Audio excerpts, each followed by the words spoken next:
time to go live. Welcome, everybody. It's Dawg Knight, Marty Johnson, a.k.a. Dawg Knight, and welcome to the Morning Night Live. Today we're going to do a little different thing. I'm just going to... I got home late from work this morning, so I have to be a little more interactive today. And I see Camel's there. Good morning, Camel. It says there's 4 people watching. I think I'm one of them, though, because I have a window open. But that's okay. If you're here, put something in the chat so I know who you are. Thank you. And we're going to start in today. We're going to do a little bit of what's trending on Twitter to see what the news of the day is going to be about. And then we're also going to do, I have a couple articles. And then also I want to do a little bit of a deep dive. I want to talk about everybody's favorite blacktivist, Shaun King. Shaun King's starting to lose some favor out there just because of some things that happened recently, and we'll talk about that a little bit. And then also, like I said, I'm going to just interact with the chat a little more because I keep forgetting to do that. It's a new show. It's a new thing that I'm doing, so hopefully everything's going fine. So, Martin Luther Cream, Talcum X, Jesse Whiteson. I have all kinds of names for Talcum X. He's a piece of work. Anyway, so let's get into let's do a little dive into Twitter today, because I just wanted to check out a couple things. There's see what's trending today. You know, the first thing when I opened Twitter this morning, it scared me for a second because the first name I saw was Betty White, and I was thinking, oh my God, no, not yet. Not yet, but no, today is actually Betty White's birthday. So I was pretty, I was relieved to see that. So looks like, let's click on that today. We just got birthday wishes for Betty White, who's 97 years old. Is that just amazing? And a lot of people throwing up some pictures about her this morning. Wow, 97 years old. Let's see. And CBS has a little thing about the 5 times she was one of the cutest people on earth. I hope I don't get flagged for this. I probably will, because CBS is really bad. Let's go. You know what? I'm going to do it anyway, because I just think Betty White's the greatest. She's been around for so long, so let's hear it. 5 times Betty White was the cutest woman on earth. Yeah, you know... I don't know about the dabbing at the Super Bowl. It's just silly, but she was 90. Ooh, what was that? Was that last year? I think that was last year. I think she was 95, or 2 years ago. She was 95, so she dabbed for the Super Bowl. That's hilarious. And what's the second one they got? How are you going to celebrate this? Vegas? Oh, I'm going to celebrate with Robert Redford. She's always got the greatest lines. That was how she's going to celebrate her 94th birthday. Oh, CBS is going to flag me. I know it, but I'm going to do it anyway because I don't care. We're just going to do it. Let's go. Let's the next one. Mike, come on! Mike, what is your deal, man? Oh, come on, man. You've been riding me all day. Mike, you're playing like Betty White out there. That's not what your girlfriend said. Oh, you gotta love it. That was just the greatest. That was my favorite Super Bowl commercial that year when she did that commercial. So, let's see, what's the next one? I'll just keep talking in between each one so I don't get flagged. Let's try this one. We thought we'd bring you here to the Central Park Zoo because you like animals more than people. Well, I don't necessarily admit that, but yes, I do. I was just having a conversation with... In the immortal words of Sinatra says, commentary. This is commentary. That's just funny. And let's see what the last one was. This must have been back when she was on the Golden Girls. With 2 people over there speculating on if you could have any 2 people in the world, living or dead, to your house for dinner, what would you eat? I'd eat their spleen with a nice Chianti. Okay, that was gross. All right, so that was a little... So anyway, happy birthday, Betty White, 97 years old. If you look here, if you look at these pics, she was kind of a hottie back in the day, too. So she's been around for a long time. So anyway, everybody loves Betty White. All right, what else is trending on Twitter today? Let's go back here. All right. The other one, Muhammad Ali, the city of Louisville, the Louisville airport, is going to rename their airport after legend boxer Muhammad Ali. Everyone thinks of him as the greatest. Now, there was a time when Muhammad Ali was a very, very controversial person, but as he got older and fought with Parkinson's disease, and he became kind of the elder statesman of boxing, and ended up being probably one of the most respected and well-known athletes in the world. So his hometown of Louisville is going to rename the Louisville airport after him. That's a great honor, and kudos to Louisville, Kentucky, for celebrating their hometown hero. Awesome. What else is trending today on Twitter? Today we got a couple other people are trending. Rudy Giuliani probably stuck his foot in his mouth again. Let's see. Again, this is a CNN interview. I never said there was no collusion between the campaign or the people in the campaign. President Trump's attorney, Rudy Giuliani, said during a CNN interview. Now, I'm just curious because that's a weird quote. Notice the quote they take out of here. It starts with, I never said there was no collusion between the campaign or people in the campaign. Now, that's an interesting quote because where's the rest of the quote? Let's see if it's down here. I said the president of the United States. So so they're making it sound like he's hedging his bets. I'm going to tell you right now. I've been following this pretty closely, and I see a lot of the documents that most people don't see. Like, just whenever there's any article about this or whatever, I usually go click the links and read the documents, and everything about this just smells. Hillary Clinton loses the election. She has it all started with this dossier, the Steele dossier, and if you don't know this was opposition research purchased by the Clinton campaign and the DNC with this guy, Christopher Steele, who used to be a British intelligence agent. This is while they were trying to get dirt on Donald Trump. The dossier, this Christopher Steele, went to Russian agents, and they made up, well, I say made up because much of the stuff in it has been proven false. There's some things that are true, some things that are false.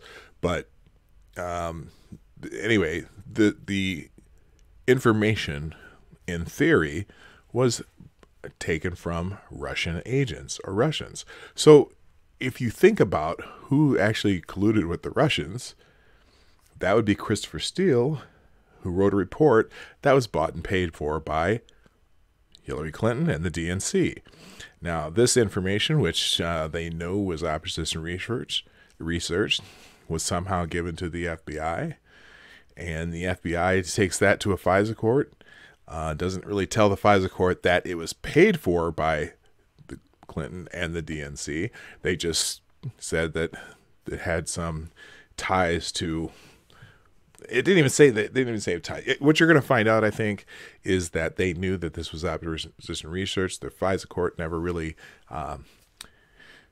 just rubber stamped the investigation. That's where this all started. So it's a really weird situation. I'm going to be very interested when the actual Mueller report comes out.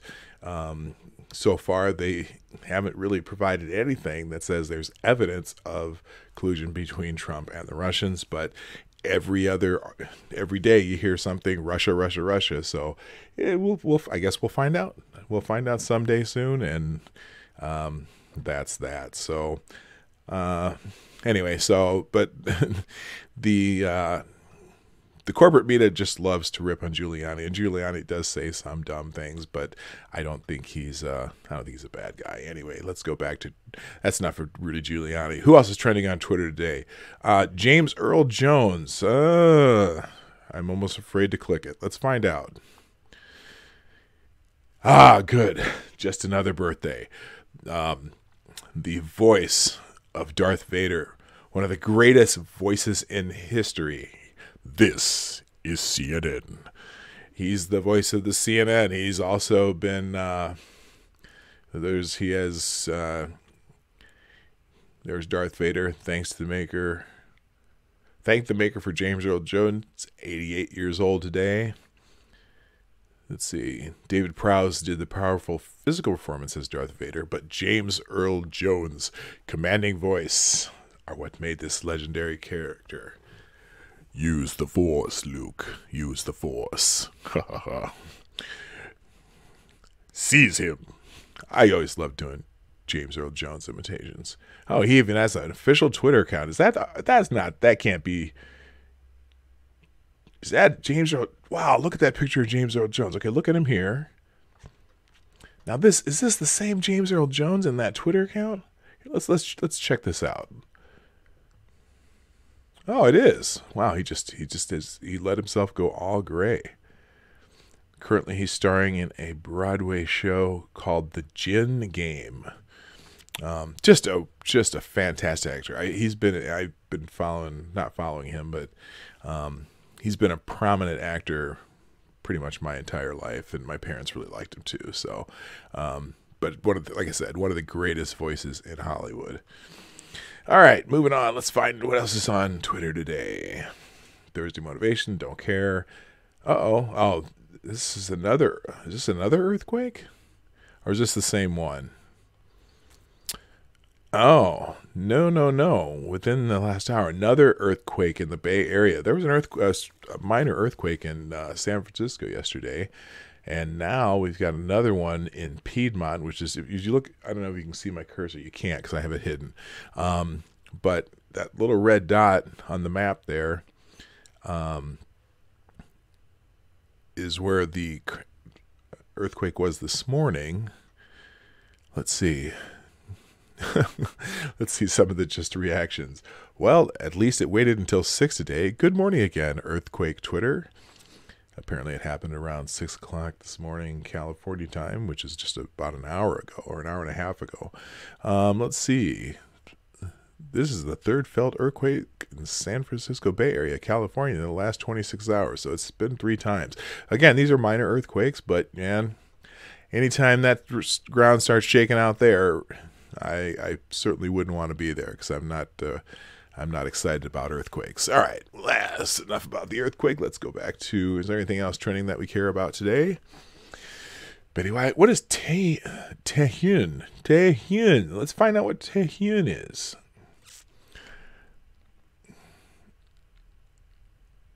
Okay. Did minor earthquake in San Francisco, did the shit finally start rolling downhill? You know what? I don't care what hill you're on in San Francisco right now. There's probably shit rolling down it. That's okay. Who is this dude? Who is Taehyun? He's so adorable. I'm soft. Welcome, Taehyun. Wishing you all the good luck on your debut. Is this some like K-pop star or something? Not even 15 minutes before I see any personal information about Taehyun on my timeline. We're going to have... Oh. Apparently not everyone's excited about Taehyun. Okay, I'm going to mute for a second because I need to cough. I don't want to blow up my microphone here. Just a second.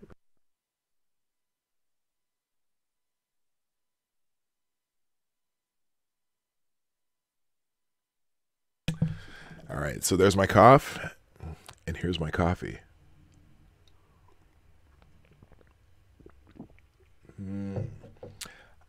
I still think I should start doing ASMR videos.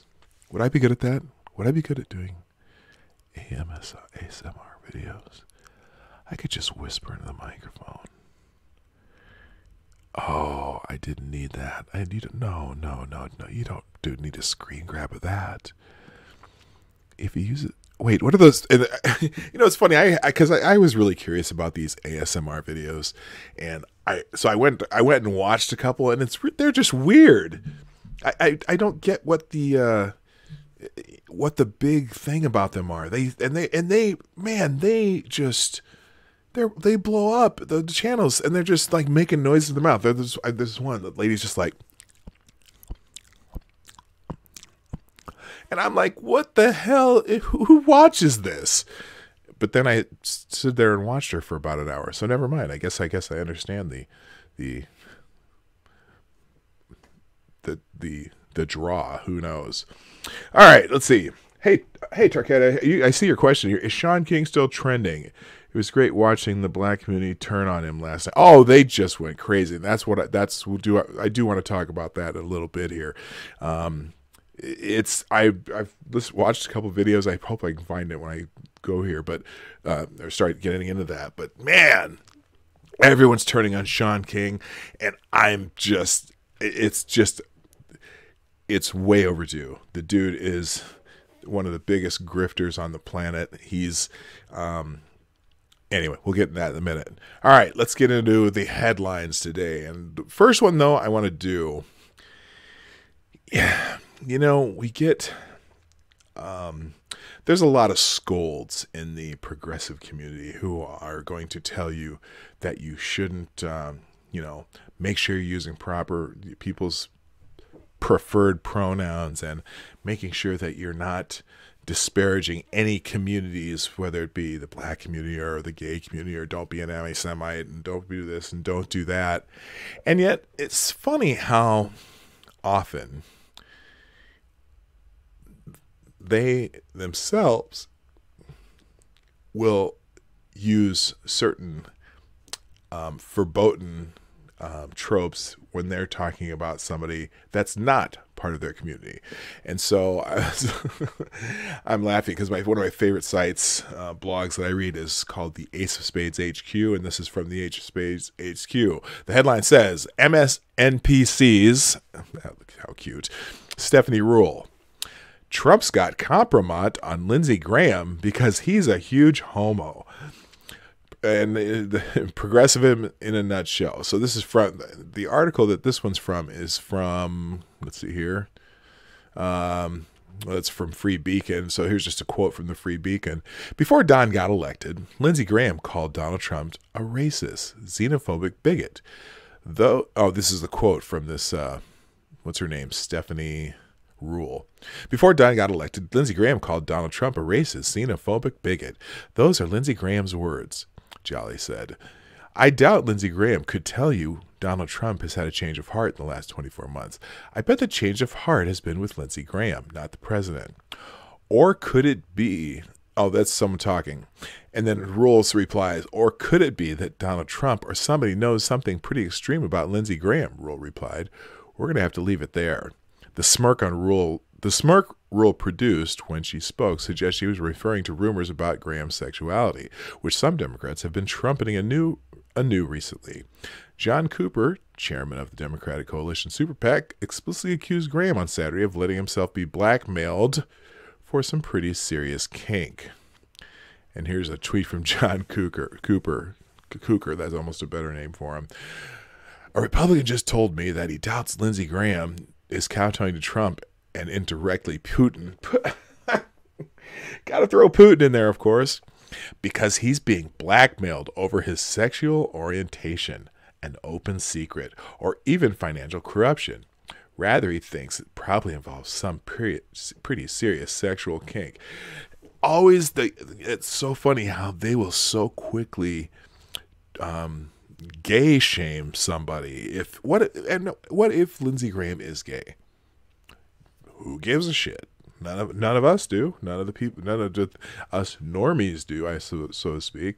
But they just are so quick to do that. David Roots note that this has been a pattern and practice of the Democrats for a while now. Liberal comedian Chelsea Handler made a pair of jokes last year, quipping, Graham was in the closet, drawing sharp blowback both times.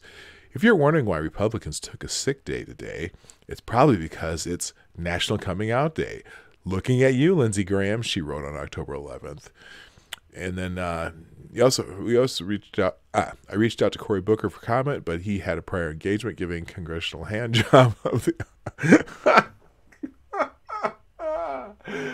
Oh, this is the writer saying, I reached out to Cory Booker for comment, but he had a prior engagement giving a congressional hand job of honor to a tranny WAC. But and then same with Rosie O'Donnell did it too. The former View host Rosie O'Donnell tweeted, "Fuck you, you closeted idiot," in September in response to a tweet Graham sent last year attacking attorney Michael Avenatti, whose client made dubious claims of attending a high school parties with Brett Kavanaugh where gang rape occurred, and suggesting without evidence Kavanaugh spiked women's drinks. HBO host Bill Maher said around the same time that Graham needed his dead boyfriend John McCain to provide stabilizing influence. At the time, McCain, one of Graham's closest allies and friends in the U.S. Senate, had died about a month earlier at age 81. Yeah, they're just so quick to throw that gay slur at Republicans, but I thought you're not supposed to do that. So it's pretty annoying. All right, let's get back into the headlines. I need to just do a quick. Let's do a quick refresh on the screen here and get up into the headlines of the day, which for some reason I did not have ready, probably because I was late for work. So again, these are from one of my favorite websites, the Ace of Spade. Let's see. So here we go. Top Dem Steny Hoyer completely rejects Democrats' border wall narrative. Cave coming soon. Oh, that's interesting. Let's look at that one. I'm not going to look at all these, but we'll just read the headlines. Let's see. House Majority Leader Steny Hoyer, Democrat from Maryland, rejected his party's narrative on President Donald Trump's proposed border wall during a Wednesday interview on Fox News. Fox News pressed Hoyer over comments made by House Speaker Nancy Pelosi, who recently said, "A wall is immorality. It's not who we are as a nation. It's a wall between reality and his constituents, his supporters." Okay, just a side note here.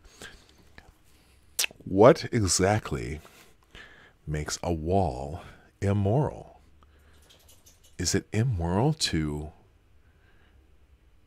want to vet people coming into your country? If they're coming into your backyard, you want to vet them, right? I'm sure you would love to have vetted Laura Loomer, Speaker Pelosi. Anyway, okay, so Hoyer, though, said, "I don't agree with that. Look, I don't think this is an issue of morality. It's an issue of does it work?" And Senator Cornyn, Senator Graham, other members of the United States Senate have put in question whether a wall works, whether that is the best way to secure the border. Well, hey, let's go ask Jim Acosta, because he was hanging around a wall and it seemed pretty secure where he was looking at it. Hoyer continued, "We've supported substantial restraints, we've supported fencing, we've supported other technologies. So my own view is that this is not an issue of morality. A wall is immoral if it tries to imprison people who shouldn't be imprisoned. A wall that protects people is not immoral." That's absolutely, excuse me, absolutely correct. Nothing makes the wall immoral. It's a wall that's supposed to protect people. And I still haven't gotten I still don't understand. So he says this: "We've supported fencing. We've supported substantial restraints. We've supported other technologies." Well, why would fencing work, but a wall wouldn't? And when Senator Schumer was making a speech when he said something about Trump's ineffective wall. What does that mean? What is ineffective about a wall? It depends on how the wall is designed, right? Yeah, you're right, Camel. There's another caravan coming up from Honduras. I can send you a link to a BBC article I saw this morning if you'd like. Oh, you know what? I bet I could find that pretty quick here too. Just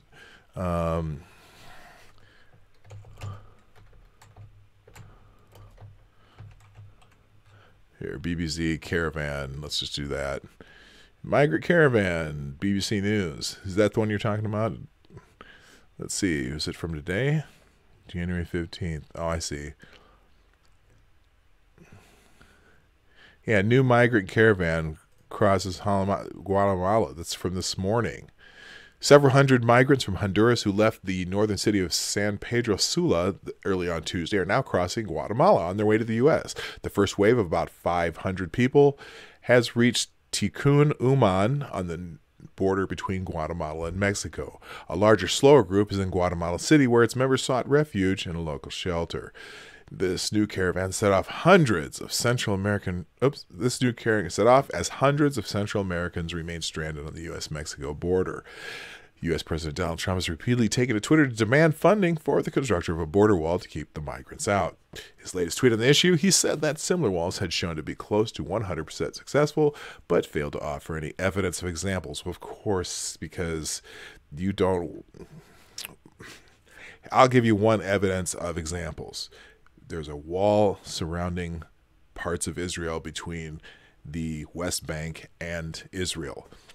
Not one single person has got through. They've tried to tunnel under it. And the way they built theirs is I think theirs is like they dug deep into the ground and started the wall underground, so the tunnels wouldn't even work. And every time they find a tunnel, the Israelis fix it, but they figure out where the entry points are, because the wall, you can only build so many tunnels at a time. So it's just whatever. Yeah. Like I said, you're right. Jim Acosta gave us the best example of where and how a wall works. And I'm not even a huge. When he started talking about the wall, I'm like, yeah. Why does that not make sense? What did I just do there? Oh, I changed. I see what I did. I did a little inception at you. So anyway, but Oh, and here's another one. Cracks in Dems' wall of opposition. Some Democrat lawmakers are losing their will to fight in the ongoing stalemate with President Trump over border wall funding that has partially shuttered the federal government since before Christmas. The GOP-controlled House of Representatives voted 217 to 185 on December 20th for a spending bill with $5.7 billion for the wall. The measure floundered in the Senate, and the partial shutdown began on December 22nd. Let me just remind you there. The House has already passed a bill with $5.7 billion in funding for the wall. It's floundering the Senate because of, Senate rules. While it only takes a majority to pass that bill, to get it into a vote, the Democrats or the minority party can filibuster a bill, meaning not allow it to be voted on by having... you need 60 votes to break a filibuster, and the Democrats basically, the way it works, you used to have to filibuster by actually just continuing speaking. You'd have to have someone on the floor speaking constantly, because they have no limits to the amount of discussion you can have on a bill. So the old style filibuster was there'd be some guy there speaking for hours and hours and hours. Well, now they just make it so that these guys can go home and not do their job by saying, well, yeah, we're not going to vote to have a vote on the bill, so we're just saying we're filibustering. And then they just say, okay, well, we're not going to wait. We're not going to actually sit around here and listen to someone talk for hours on end. We're just going to wait till you decide you're going to allow a vote on this bill. So anyway, let's go back to this. Excuse me. The president's negotiation with Democrats over the $5 billion needed to begin construction of a border wall have gone nowhere, largely because of Democrat intransigence. Leadership in the House refuses to even meet with the president at the White House. And honestly, I don't know when that bill from December 20th expires for when they can run that through the Senate. But now that there's a new House leader and a new House and that's controlled by the Democrat, I don't know if they have to vote on that again or not. I'm not really sure how that works. Anyway, leadership of the House refuses to even meet with the president at the White House, and the federal government continues to be partially shut down for a lack of appropriated funds. Although pressure on Trump has been growing, the president has vowed to keep the shutdown going as long as it takes to secure funding for the wall. And let's see. Just Pelosi vows to prevent Trump from doing it. But let's see. But okay, so here's it is. House Majority Whip Steny Hoyer, Democrat in Maryland, said Democrats are solid in their opposition to negotiating with the president on the wall. We are totally united. Totally, Hoyer repeatedly said. However, that claim of unity is nonsense, according to Matthew Boyle of Breitbart News. In fact, many Democrats, particularly the newly elected freshmen, want to negotiate with Trump on the wall, and they are saying so publicly while expressing their disdain for Pelosi and her fellow leaders. And then we went through this a little bit yesterday. Jared Golden, Alyssa Slotkin from Michigan, Golden's from Maine, Max Rose, all of them are talking about, how they want to actually maybe negotiate on this. And they're all freshman Republican. And a lot of these are from districts where they either in districts where Trump won or that they took over from a Republican. And I'm pretty sure these guys in these districts are like thinking, you know what? We have about a year and a half to make sure that we can keep our seat. And so they're trying to be a little more proactive. There's a whole bunch of them. Colin Allred from Texas, Abigail Spanberger from Virginia, Lucy McBath, Jeff Van Drew, New Jersey, Ami Bera, even this California. And I don't know. Let's see, plenty of Democrats outside the freshman cohort are bucking Pelosi's refusal to negotiate. Yeah, there's a bunch of them. So, and part of it too is that in a lot of these districts, the people who are eligible for DACA, if you remember, when Trump began negotiating this, and everyone was saying no, no, no, and they said, well, and at some point they said that you need to allow X number of DACA recipients to allow them to stay. And Trump said, okay, fine. I'll tell you what, I'll even give you double that number. And they all went silent and no longer wanted to do it. And let's see, where is it here? I think we all want to see DACA protection. So I think there's an opportunity to, if they give us something, it's called negotiation, right? Barra said, give us a chance to protect the dreamers, and maybe we can give something on border security. Hey, that's all people are asking for. It's like, you know what? Don't pass another piece of legislation referring to immigration until you fix the main problem, at least as far as the border is concerned. Then you can also start to address the people who have expired visas or come from the Canadian border, although there's not a big rush to the Canadian border. But it's funny because I was reading something where they found 16 Bangladesh nationals that spent like 16 grand to get into Mexico, and they caught them crossing our southern border. So it's not just even people from our hemisphere. It's not just people from Central America. It's not just people from Mexico. There's people from other parts of the world who can't get into the U.S. the right way, so it's easier for them to get into Mexico, and then they cross the border there. So maybe it's not a great percentage of them, but it is happening. So that's that for now. Let's see what else we got here. I'm going to just kind of go through those. There's other House Freedom Caucus take over House floor to make a case for border security. Counting Americans. Why do Democrats fear the citizenship question? If you don't know what that's about, now they want to remove the question about citizenship on the U.S. Census. I'm going to get out of that stuff, though. Let's go. Democrat leftist scandals, crimes, hypocrisy, Meshuggahs. Oh, great. This is one of my fellow Minnesotans. Let's look at this one. Democrat rep defends past anti-Semitic statement on exposing evil doings of Israel. Far left Representative Ilhan Omar, Democrat, Minnesota. Go Gophers. Defended past anti-Semitic remarks she made on Twitter in an interview with PBS on Tuesday, saying those were the only words I could think about expressing at that moment. Israel has hypnotized the world. May Allah awaken the people and help them see the evil doings of Israel. Omar tweeted in 2012. Can I just move on to something that's generally a rite of passage for politicians in the United States? And that is to sort of profess sort of fealty, or at least pay homage to AIPAC, the pro-Israel PAC that is very prominent. PBS's Christina Amanpour said, you know, she's not a friend of the Jewish people either. But anyway, and you know what? Let me just make a caveat here.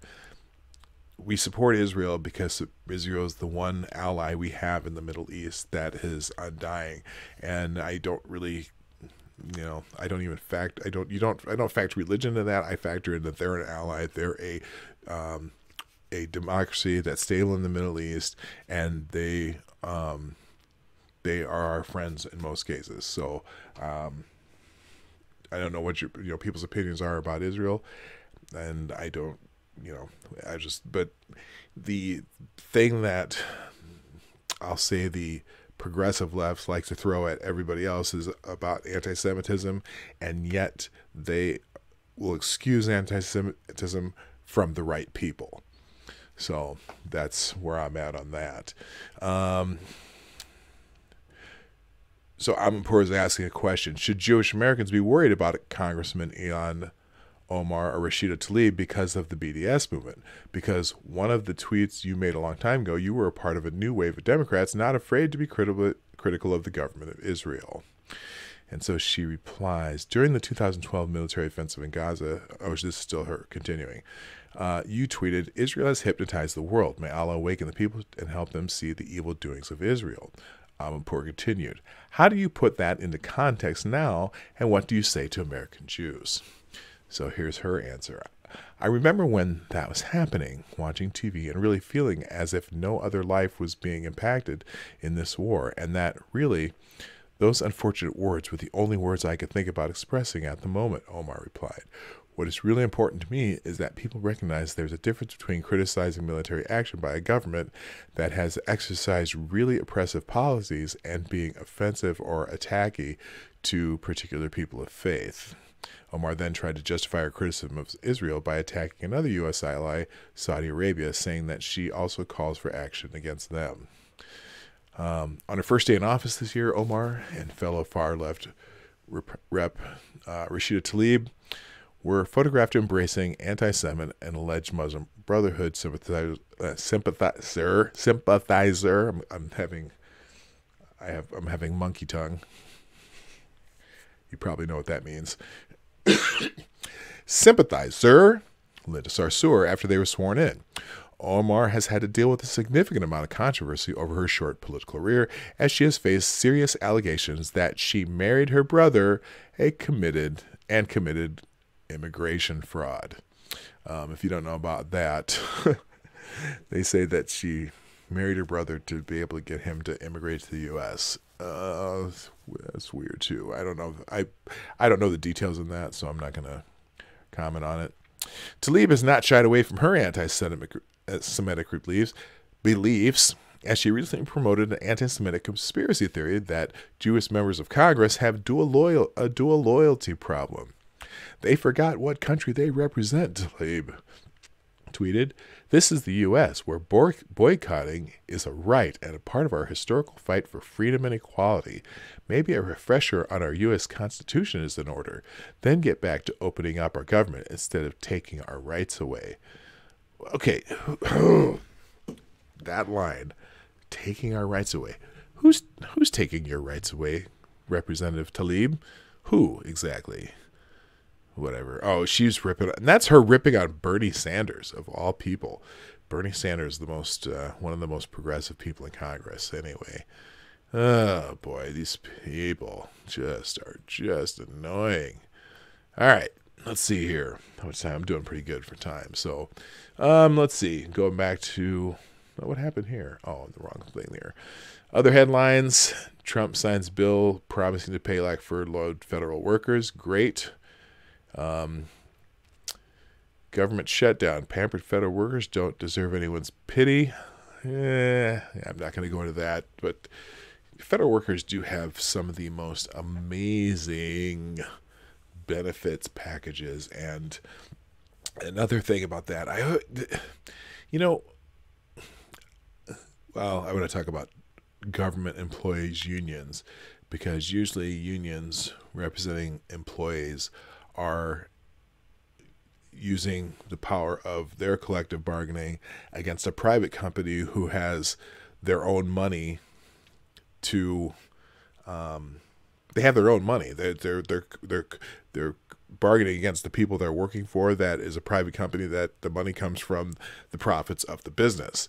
Well, government workers are collective bargaining against the American people, so to speak, because we don't have unlimited money. The American people,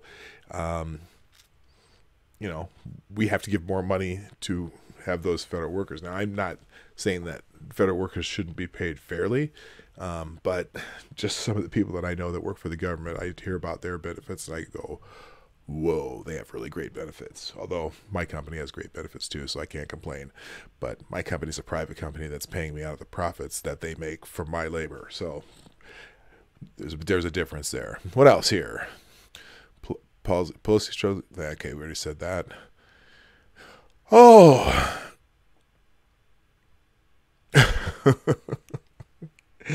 One thing I like about the Ace of Spades, when they write their headlines, they remind me of some of the greatest shitlords ever. So listen to this, how he phrases this. Ocasio Taco Rosado, fellow freshman Dem reps attempt cunning stunt to corner cocaine Mitch fail. They fail. I gotta read this. It's about everyone's favorite representative, Alexandra Ocasio-Cortez. Let's go. Let's see what this one's about. AOC, fellow freshman Dems reps go looking for McConnell, run into some problems. Alexandria Ocasio-Cortez and some of her fellow freshmen self-styled activist Democrat representatives spent part of Wednesday afternoon in a political stunt that ended up having some unexpected twists and turns. Determined not to be constrained by congressional decorum, AOC and her team of charged-up freshman reps marched over to the Senate side of the Capitol, eager, reporters in tow, to hand-deliver a letter signed by over 30 freshman House Democrats to Republican Senate Majority Leader Mitch McConnell, demanding that he call for the vote on a bill to end the longest partial government shutdown in history. The point of the march to McConnell's office, declared Ocasio-Cortez, was to send him a clear message. He must bring the House Democrats' signed package for funding the government to a vote. The big activist stunt triggered a media circus. The Hill's Alexander Bolton reports. Tourists thronging the Capitol Rotunda were startled by the group marching across the Capitol campus, with many recognizing Ocasio-Cortez on sight. Joining Ocasio-Cortez were Reps Jahana Hayes, Connecticut, Lauren Underwood, Illinois, and Katie Hill, who expressed frustration with the congressional impasse. At this point, the only thing left for us is to make noise, and that's exactly what we're doing, said Hill. The New York Post reports.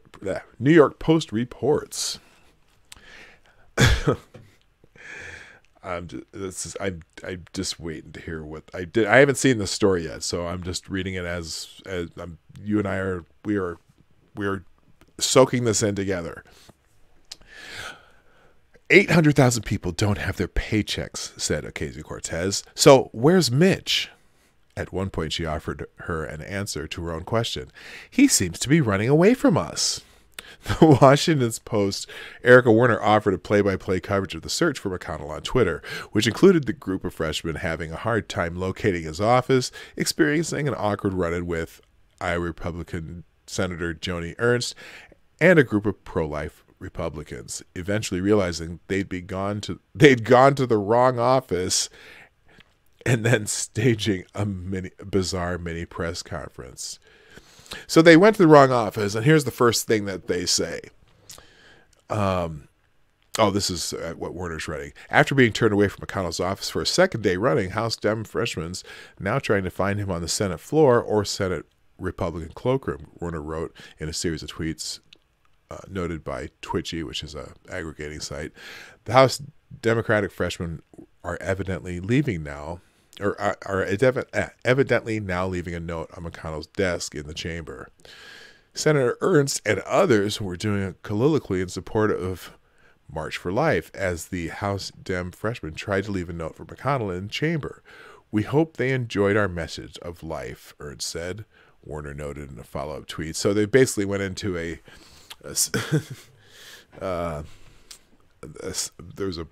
they were doing speeches about the March for Life and pro-life issues as all these people came in. So, and now the House Dems,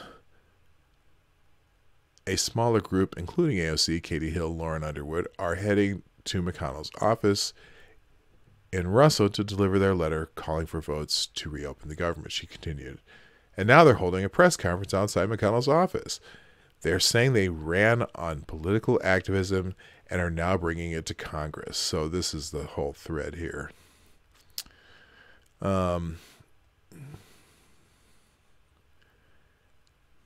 But basically, they were lost the whole time. They were going to the wrong offices.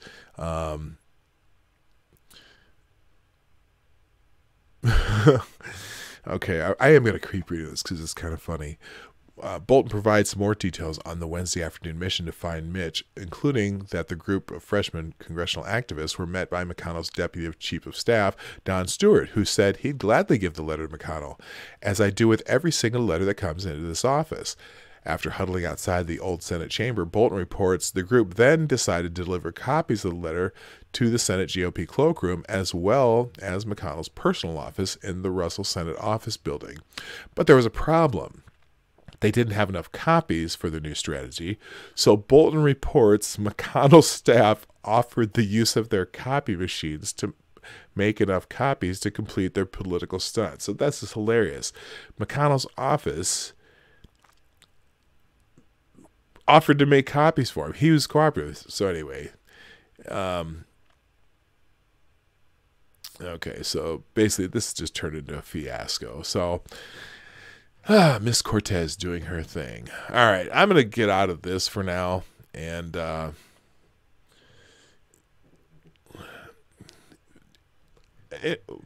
interesting phenomenon happened yesterday. And I noticed this because I was watching a video. I got a video put up in my feed, like just the main feed where they make suggestions. And it was a video about Shaun King. And let's see. So there's this woman named, and good, it's right. That's the very first thing on here. Good. This is a woman named Clarissa Brooks who had a run-in with Shaun King, and she's an activist. And I want to read this because she put out this message, because apparently Shaun King is getting dragged by a lot of black Twitter right now because of this issue with the young girl that was shot in Houston, where they said there was originally Shaun King put out this tweet, all points bulletin, because in the initial report of this girl being shot named Jasmine, there was a red truck that sped away that had a white guy in it, and that's all the police said. That they wanted to. It was a person of interest because that was what the mother and her other daughter witnessed. This red truck speeding away and had a white guy in it. So he was a person of interest. Well, Shaun King got that information, and he said that there was the Houston police said that there was a white supremacist who shot this little girl, and they killed her because he was a white supremacist and hated black people. Well, the Houston police never said that. But because Shaun King puts that out on his Twitter feed of over 1 million, he has over 1 million followers on Twitter. This thing blew up into this Justice for Jasmine thing because they thought, oh, yep, they're looking for this white supremacist and blah, blah, blah. And white people are killing our people left and right, which is a whole nother story. That's not happening. But that's what he put out there. And then Shaquille O'Neal and offered to pay for the girl's funeral, and all these activists are talking about it, and their big rally in Houston. And then they find that the actual killers, which is two young black gangbanger guys who shot at her car out of mistaken identity. The whole story's messed up because this was at like 6 a.m. on New Year's Day. This woman said she's going out to get coffee. She has her 3 kids in tow. They didn't even have their shoes on. That's all suspect. But in the end, so they find out that these 2 black men actually were caught, and they confessed to what happened. And so after that happened, a lot of people said, oh, there were still people on Black Twitter saying, no, that don't even sound right. We still looking for this white man. And actually, what Shaun King had done, he had put out a picture of a man from Houston saying, this is the man we're looking for, as a definitive thing. But he also, in the meantime, he was also collecting money, raising funds to give $100,000 reward for any tips for finding this girl, or finding the killers of this girl. Well, when these men were caught, people were somehow, he was starting to get credit for these guys being caught. So now there's a question, okay, so you were raising this money, but where's that money? Where's it going? And is it just another was it just another ploy for Shaun King to basically monetize racial strife, that's his specialty. He's learned how to monetize racial strife, white supremacy, whatever you want to call it. He's the new Al Sharpton. That's how Al Sharpton got his name. Al Sharpton got his name and made his money by monetizing racial strife. His Something Action Network is all about raising money to monetize racial strife. Well, Shaun King is the new Al Sharpton. People like to call him Talcum X, or Camel calls him Martin Luther Cream. Sometimes I call him Jesse Whiteson, because Jesse Jackson was also another person who all his money has come from his connection to the civil rights movement, and beyond that, shaking down businesses to fund his projects for racial reconciliation. Anyway, and Camel makes a good point. One of the shooters was also a Facebook friend with the mother, so that's another thing that made it suspect. Well, now, like I said, people are starting to drag him on Twitter, and this is a great example of the kind of things that Shaun King does that are just straight up shady. And I'm going to read this whole thing because it's very interesting. So this is a woman. Her name is Clarissa Brooks, and she's been an activist, or she describes herself as an activist, and some of the stuff. Anyway, here, let me just read it. When I dare to be powerful, to use my strength in the service of my vision, then it becomes less and less important whether I am afraid. And that's a quote from Audre Lorde. I'm not sure who Audre Lorde is, but anyway, it's kind of an inspirational quote. Here it is. My name is Clarissa Brooks. I'm a writer and a grassroots community organizer. I have been involved in the movement work in Georgia and North Carolina for the past 4 years. I am also a black woman who has been met with false accusations by black men looking to project their own inadequacies on me many times before. She's a excuse me, she's a feminist and activist and whatever. Anyway, on 1/7/19, I tweeted a question which made reference to Shaun King. I posed a question based on information I believed in good faith. However, with King tweeting that he would be suing people for tweeting about him, I figured it made sense just to delete the tweet and move on. Yesterday, several days after the tweet had been deleted, I received an email from King on which he's carbon copied several people he alleges are his attorneys, including attorneys Benjamin Crump and Lee Merritt. Now, Lee Merritt is this jackass that also, he's an attorney, and he was also pushing this, looking for the red truck. We got this white supremacist out here trying to kill people, and there's white supremacists everywhere killing people, when in reality, there's not white supremacists killing people everywhere. It's the black people aren't getting killed by white supremacists. It's rare and few and far between. It's the unicorn. It's the, man bites dog. When that happens, black people kill each other every day. We're killing ourselves every day. It has nothing to do with, we got to, that, I'm not going to go into it. Let's keep reading. So she got a letter from the attorneys. In a lengthy diatribe, I was threatened with legal recourse if I did not publicly apologize, delete the tweet, and respond to King's satisfaction. Considering King's handling of this matter and the underlying issues at hand, there will be no apology. This was a heavy-handed and unnecessary act by someone claiming to be committed to justice and uplifting black people. Where'd this cut off here? Black people. Had King or anyone on his team bothered to look, they would have seen the tweet had already been removed.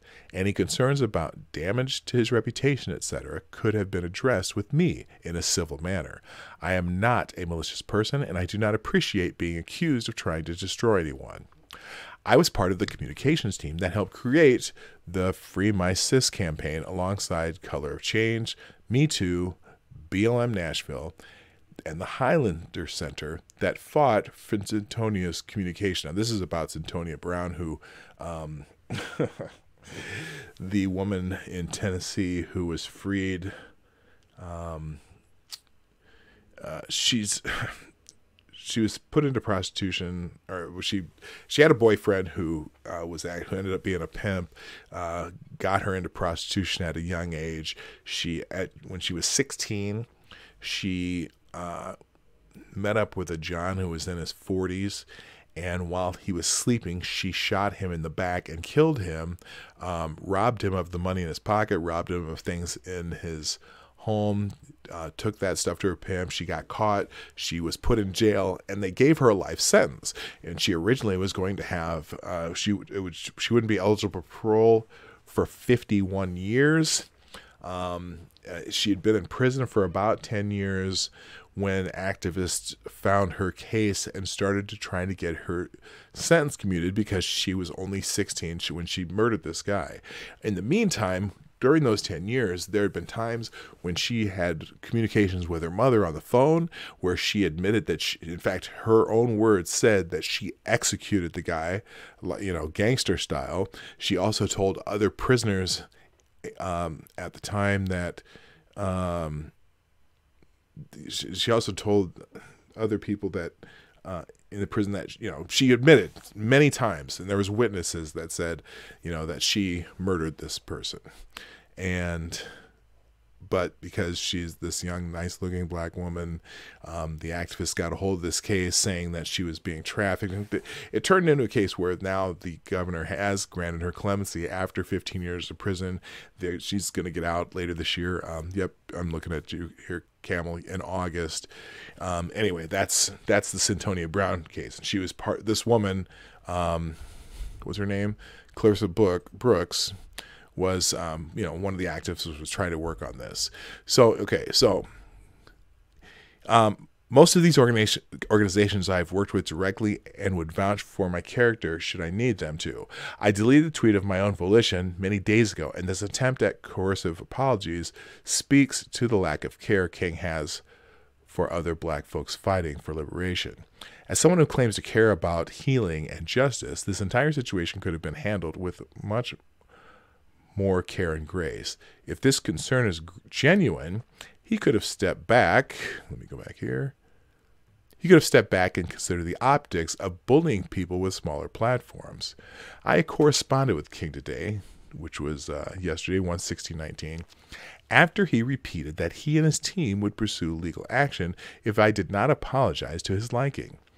Less than 10 minutes from that correspondence, he posted my social media on every platform and has strategically used his following to dox and harass me online. I simply asked King to consider his approach and threats, and instead of responding in a civil manner, he insisted on taking his harassment public. Any alleged erroneous information could have been addressed without the ego-driven exhibition this afternoon. To be clear, the emails were an insult to me and a painful look at how black women in the movement are disposable to King. I am someone who works heavily in spaces committed to justice and addressing systems of domination, misogynoir. That's a cute little way of saying misogyny against black women, and intimidation such as this are part of the boring and tired tropes of victimhood undertaken by King and others like him. I'm also in community with dozens of organizers across the country who have documented issues with his work and have seen firsthand how he has exploited movement spaces. I'm sorry, I'm going to keep coughing today. Exploring, where is it? I got lost here. Exploited movement spaces for personal gain. Folks who have also agreed to support any efforts needed to speak out against his character. That didn't make sense. Folks who have also agreed to support any efforts needed to speak out against his character. I stand firm in my beliefs. And will not be releasing an apology. I will not be made to bend to his will for the sake of his ego. Thank you to everyone who has shown support through the I support Clarissa hashtag. Your support is appreciated beyond words. So that's where I'm going to go now. So I'm going to go to this I support Clarissa hashtag, which hopefully we'll see in here. Let's see. He's getting dragged on Twitter though. If you see that, it says white people and black people coming together against Shaun King. Everyone's coming out after him. Shaun King encouraging the online harassment of a young black queer woman for rightfully critiquing his lack of transparency over funds and then threatening to sue her should be very suspect to anyone who still follows him and thinks black liberation is truly his priority. That's the truth here. Let's see. When they talk about Shaun King, this pic pops into my head sometimes, and I start cracking up. Oh my gosh. What else here? Rachel Dolezal walked so Shaun King could lie. Fact. Shaun King has been accused of misappropriating funds that were donated for social justice. Fact. Shaun King denies these claims and is suing black women who questioned him. So, Shaun King, why require proof that they're lying instead of just providing proof that you aren't? This guy, Shaun King, is a terror. I mean exactly what I say. For far too long, he used bloodied black bodies for retweets and calls it information. He's targeted journalists and young black women attempting to hold him accountable. He left out hold. This is a disgrace. Let's see what this guy's saying on this. On the concrete. Shaun King is a terror. And I don't say that lightly, actually. Shaun King has literally done so much damage in the black community that it makes my head spin how much support he receives just because he photographs and is the first to tweet black bloodied bodies on the concrete. He's targeted queer folks, he's targeted young black women and journalists who have accused him of things, frankly, that he's never produced receipts of. He said that he's never fundraised for any families, but then in 2015 wrote an article attempting to account for all the funds for Black Lives Matter. It's a disgrace how many times we're following him and his work. And yes, I'm angry. That's so true, man. People are getting tired of him, and his whole his entire public persona is based on the Black Lives Matter movement. He got a job with the New York Daily News as a writer and made some money from that. Since I think they've gotten rid of him. He the Young Turks gave him a huge sum of money to come be a correspondent with him. Now, and he's produced one item for the Young Turks, and I'm sure now if you've watched the Young Turks talk about this issue, they still support Shaun King. In fact, the original 3 videos they made, which were all about white supremacy and how this is just a terrible thing and it happens all the time, and you know that there's all these white supremacists out there killing people, that they deleted the videos and then made one video giving Shaun King credit for finding the actual killers, instead of, you know, just like everybody else saying, hey, you idiot, you slandered this man who wasn't even picked up by the Houston police. You just found someone that looked like the picture and put his face all over the place. And that guy got doxxed, and they've been, you know, he's been trying to clear his name, even though these killers, the guys who killed the girl, you know, were caught. What was my point here? Anyway, but this guy's just, all he's done is make money off of people's misery. And, you know, it's one of those things. It's like, my most important years of my life were from the 80s through 2000. From when the time I left high school, and I, you know, went through my 20s and got married during all that time. And it seemed like race relations in this country, while there were issues here and there, it did not blow up like it has been lately. And I blame Shaun King and people like him, you know, the Shaun Kings and the Tariq Nasheeds of the world, and even, you know, Al Sharpton, you know, jumps in there again here and there, although he's been kind of way back in the background for a while. I don't like it's their problem is, if there were no racial strife, they would have no way to make money off of it. It's almost like they profit off of dead black bodies, just like this guy said. They profit off of you know, riling up people and making them think that there's, you know, there are problems, but man, if you really think in percentages of the people, it's like lightning strikes.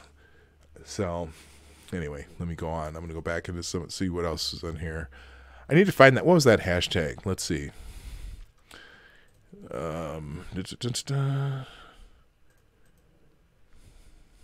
I support Clarissa. Let's go into that hashtag and look at that.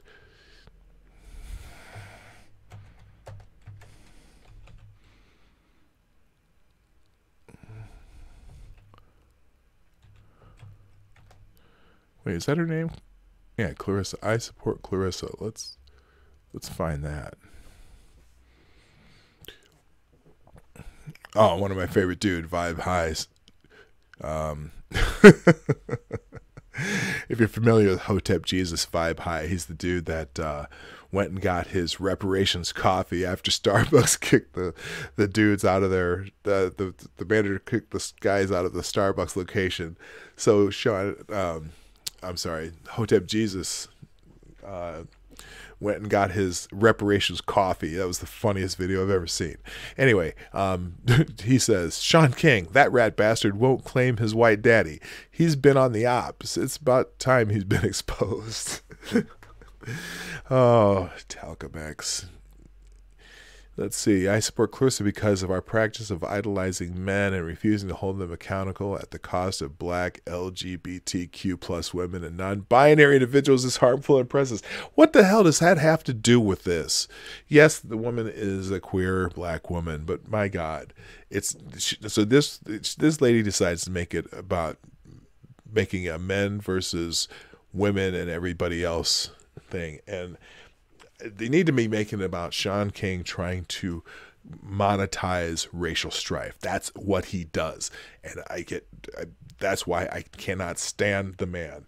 He tries to monetize. He's learned how to do it. He's learned how to make money off of racial strife in shady ways, raising funds for certain things that, you know, something that came up. When this Jasmine Girl comes up and he's raising money for, you know, for a reward. Where's the money from that reward? You know, is he giving the money back, or is he claiming it because he's saying he's getting credit for them finding the real killers? I don't buy it. Let's see. Shaun King, you are a public figure. The standard for libel and slander is much higher. Also, why the hell did you tag her? She never tagged you. You have 1.1 million followers. She has significantly less. You are the one who made this an issue. I support Clarissa. So true. So true. If you don't spend a lot of time on Black Twitter is quick to, they'll just put up a name and say, do your thing, Twitter, and they're out, and then everyone just the harassment campaigns are legendary in Black Twitter. Let's see here. We all say we support Black women until it's time to support Black women. Yep, that's the truth. I support Clarissa because she's an amazing organizer and writer who doesn't deserve these attacks from someone trying to silence anyone calling him out for lies. I'm guessing that I'm going to just do a couple more of these and then we're going to move on a little bit. Since it's okay to slander someone's reputation without receipts and then claim they are being a bully to women because they call you out on your false allegation that you had nothing to do with, I'm confused. 2019 is starting out with a bang. I support Clarissa, not. So this is someone who... Okay, so this person's on Shaun King's side. They're going after her. But she just asked some questions. She's asking questions that a lot of Black people are asking. Where's the money, Shaun? Where is the money? When Black Lives Matters came up, everyone was asking Shaun King, where's the money? You were raising money. Where's the money? And they should be asking that. And they should be asking, why are you raising money? And why are you, like I said, again, I call it monetizing racial strife. That's what he does. That's his living. That should be on his business card. My name is Shaun King. I monetize racial strife. Hello, my name is Shaun. I'm going to do a commercial for this. I think might be my next video. Hi, my name is Shaun King. Although I'd have to use some lighter makeup to make me even lighter. I mean, I'm light, but I'm not Shaun King light. Anyway.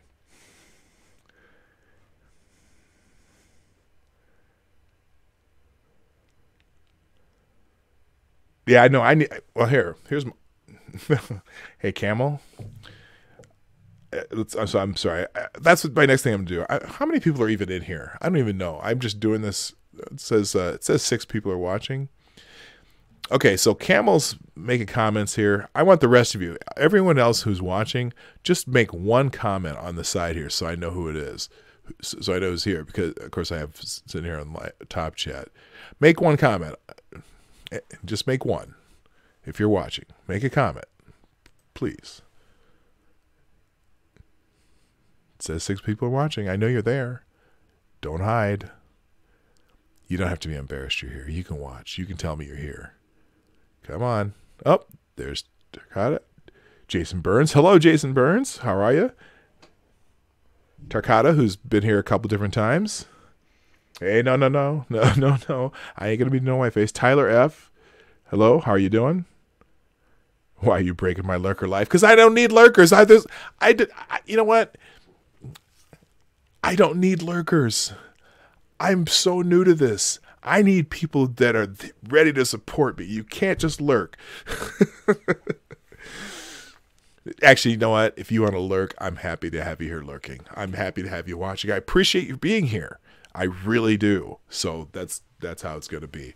Let's see. So that's 1, 2, 3, 4. Oh, I'm 5th because I have a window open. I wonder if my dashboard window counts as a window. I'm going to close this because I have a dashboard open too. Oh no, I closed everything. Well, that's okay. All right, here we go. That was really dumb. I closed my entire internet window. Here, let's get this off so you don't have to watch me surf the internet. No, really. If you want, I tell you what. Here's what I'd like you to do, Tyler. I'm talking directly to you. I am happy to have you here as a lurker, but what I need, what I would appreciate, what I would ask of you, as you are lurking, if you have a Twitter account, if you have a Facebook account, if you have any kind of social media, Tumblr, LinkedIn, what else is there? There's all kinds of, any Pinterest. That's my wife's favorite. When you decide to lurk, there's a little bar up at the top, and it says, or there's a little thing, better yet, underneath the window, it says share. Click that button. Click that little arrow that says share. Click that arrow, and then send it to your friends. Share. Because right now, I am a very small channel. I have about 120 followers. And, oh gosh, I can't. I've opened the window and I'm looking at myself waving at stuff. I can't look at myself do that. Anyway, at this point in my daily career of doing the morning, what do I call this? The morning night. I don't even know what my own show's called. As I do the morning night, eyes are what I need. And so that's why I do appreciate you. But please, if you are coming here at the daily morning night, just share. Even though I have a Streamlabs account and I've got other ways, I don't care about money because I'm not monetized. I'm not doing any of that. But I would love to have you share this and help me grow. I would love to, by the end of next month, to have 200 subscribers. I'm just over 100. If I get 200 by next month, as I get better at this, of course, that's relying on me and making good content. But if you like what you see, please also share. All right, where was I? Oh, you know what? Actually, I'm done. I'm way past my end time, so I'm going to try to keep that on the regular. So so thank you for joining me today on the morning night. This is a Monday through Friday show. It will be generally at 9 a.m. Central, Monday through Friday. And then occasionally I'll do an evening show on Sunday nights, but that'll just be, down below, if you look down below this stream, it says subscribe. Hit the subscribe button, hit the bell, and you'll be notified when I do stream on a normal basis. And I will be putting out some regular videos again here soon. I also have another channel called Marty's Big Journey. The links are down below in the description, and also my Twitter account at Dawg Knight. And then there's also donation links and an Instagram account, which is Yes That Marty, which that is mostly for my second channel, Marty's Big Journey. Let's see, not even a full week and you're already breaking format. Yeah, I know. Scribe would be kicking my butt right now. But you know what? It's a